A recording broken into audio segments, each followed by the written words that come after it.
और संत का वेश बना करके सतभामा के द्वारे पर पहुंचे। माई भिक्षाम देहि। सतभामा आई, महाराज भिक्षा क्या मांगते हो, आप तो भोजन करो। बोले तुम हमको भोजन नहीं करा सकती हो। बोले क्यों, ऐसी का तुम बादाम खाते हो, कोई रोटी खाते होगे? बोले नहीं, हम खाते तो अन्न ही हैं, परंतु हम जो दक्षिणा में मांगते हैं वो कोई हमें देता नहीं है, इसलिए हम किसी के घर भोजन करते नहीं है। सतभामा बोली तुमको क्या चाहिए दक्षिणा में, ये बताइए। बोले हम जो दक्षिणा में मांगेंगे वो तुमको देना पड़ेगा, अगर तुम दे सकती हो तो हम भोजन करें, नहीं तो हम चले। सतभामा बोली जो आपको चाहिए ना मांग लो, मैं दे दूंगी, पर भोजन करो। बोले ठीक है, पहले भोजन कराओ। अब भोजन करने के लिए बैठ गए, बड़े प्रेम से भोजन किया। भोजन करने के बाद कहा देवी संकल्प करो, क्योंकि बगैर संकल्प के दुनिया में दान नहीं होता। हाँ, तो जब तक संकल्प हम किसी चीज का नहीं लेते तो कार्य नहीं होता। हाथ में जल लिया और संकल्प कर दिया कि जो आप मांगेंगे मैं आपको दूंगी। बोले आप हमें दक्षिणा में अपने पति को दे दो। राधे राधे, प्रेम से बोलिए। बेचारी की हालत खराब हो गई। सतभामा सोचने लगी, महाराज अगर मेरे अकेले को पति हो तो मैं सोच भी लेती एक बार को, परंतु ये 16,108 का पति है, कैसे दान कर दूं। अब आजकल की कोई होती तो कहती ले जाओ, दुखी कर रखे है। प्रेम से बोलिए। सतभामा बोली उनके बदले कुछ और ले लो।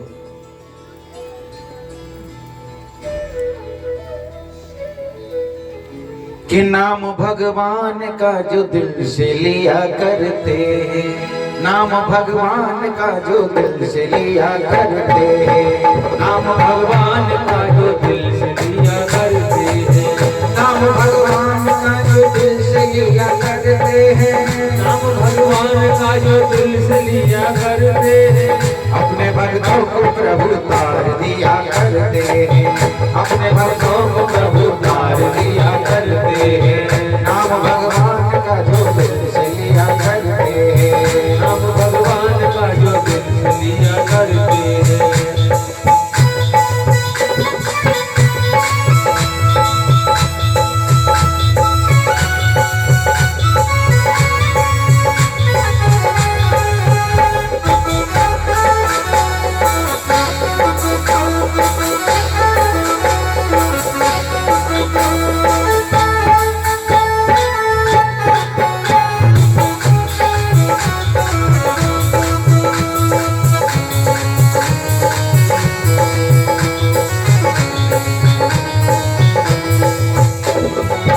कल मंदिर में पुजारी को दिए थे दर्शन, कल मंदिर में पुजारी को दिए थे दर्शन, कल मंदिर में पुजारी को दिए थे दर्शन, कल मंदिर में पुजारी को दिए थे दर्शन। आज मस्जिद में मुसलमान बने बैठे हैं, यही है जो कि मेरा दिल चुराए बैठे हैं, यही है जो कि मेरा दिल चुराए बैठे हैं।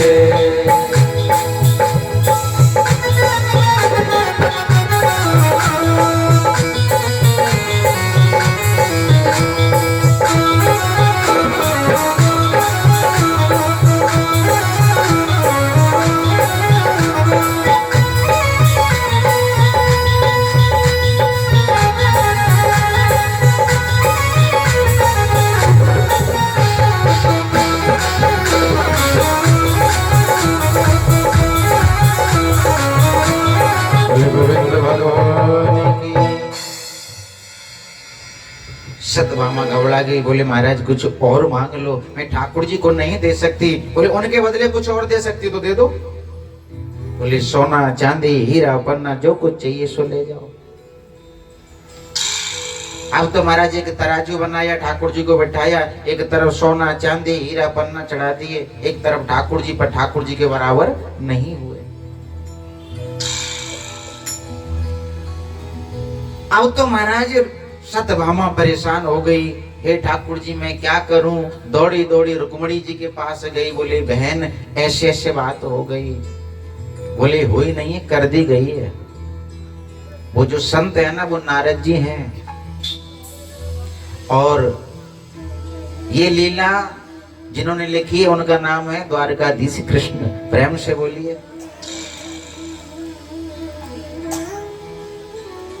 तो अब क्या करूं? बोले एक तुलसी का पत्ता तोड़ो और उस तुलसी के पत्ते को लेकर उस पे कृष्ण का नाम लिख के चढ़ा देना, तेरा काम हो जाएगा। और एक चीज मैं आपको बता दूं, तुलसी का बहुत बड़ा महत्व है। जिनको जीवन में जो भी कष्ट हो, जिसकी शादी ना हो रही हो, जिसकी नौकरी ना लग रही हो, जिनकी बिजनेस ना चल रही हो, जिनका कोई काम रुक गया हो, कुछ भी जो तुम लोग बोलते हो XYZ, प्रेम से बोलिए। तुलसी के 108 पत्ते तोड़ो, हर पत्ते पर कृष्ण का नाम लिखो, गोविंद का नाम लिखो और 108 तुलसी के पत्तों की माला बना करके हमारे लड्डू गोपाल को आप पहनाएं। आपकी जो भी अर्जी है गोविंद से लगाएं। मैं इस बात की पक्की 100 में 100% कहता हूं, जिसने भी दिल से मेरे गोविंद को तुलसी अर्पण की है ना, उसका कार्य अवश्य हुआ है। खुद लोगों ने मुझसे आके कहा महाराज हमारा काम हो गया। पर भाव होना चाहिए, भाव से आपको करना चाहिए। आप करके देखना। वो कहते हैं दाता के दरबार में बदले कहीं न जाए। एक विश्वास से गोविंद को माला पहना के देखना, आपका काम अवश्य होगा। प्रेम से बोलिए। तुलसी के एक पत्ते पर आज ठाकुर जी तुल गए। रुक्मणी मैया, सतभामा और जामवंती तीनों खड़ी और भगवान को देख रही। बोले ठाकुर जी ऐसे उधम और भी है तुम्हारे पास? ठाकुर जी बोले ये तो कुछ भी उधम नहीं है। उधम तो हम वृंदावन में करते थे, गोकुल में करते थे, नंदगांव में करते थे। गायों के बछड़ों को खोल देते थे, माखन को चुराते थे, मटकी फोड़ते थे। अब तो हमने उधम बंद कर दिया। बोले प्रभु जी उधम ही किया, कुछ अच्छे काम भी किए, कोई विद्या पढ़ी, कोई दोस्त रहा आपका? बोले रुक्मणी हमारा एक बचपन का मित्र था जिसका नाम था सुदामा। तो फिर आगे क्या हुआ? आपका मित्र कहाँ गया? उसकी कथा हम सुनना चाहते हैं, आप हमें सुनाएं। प्रेम से बोलिए।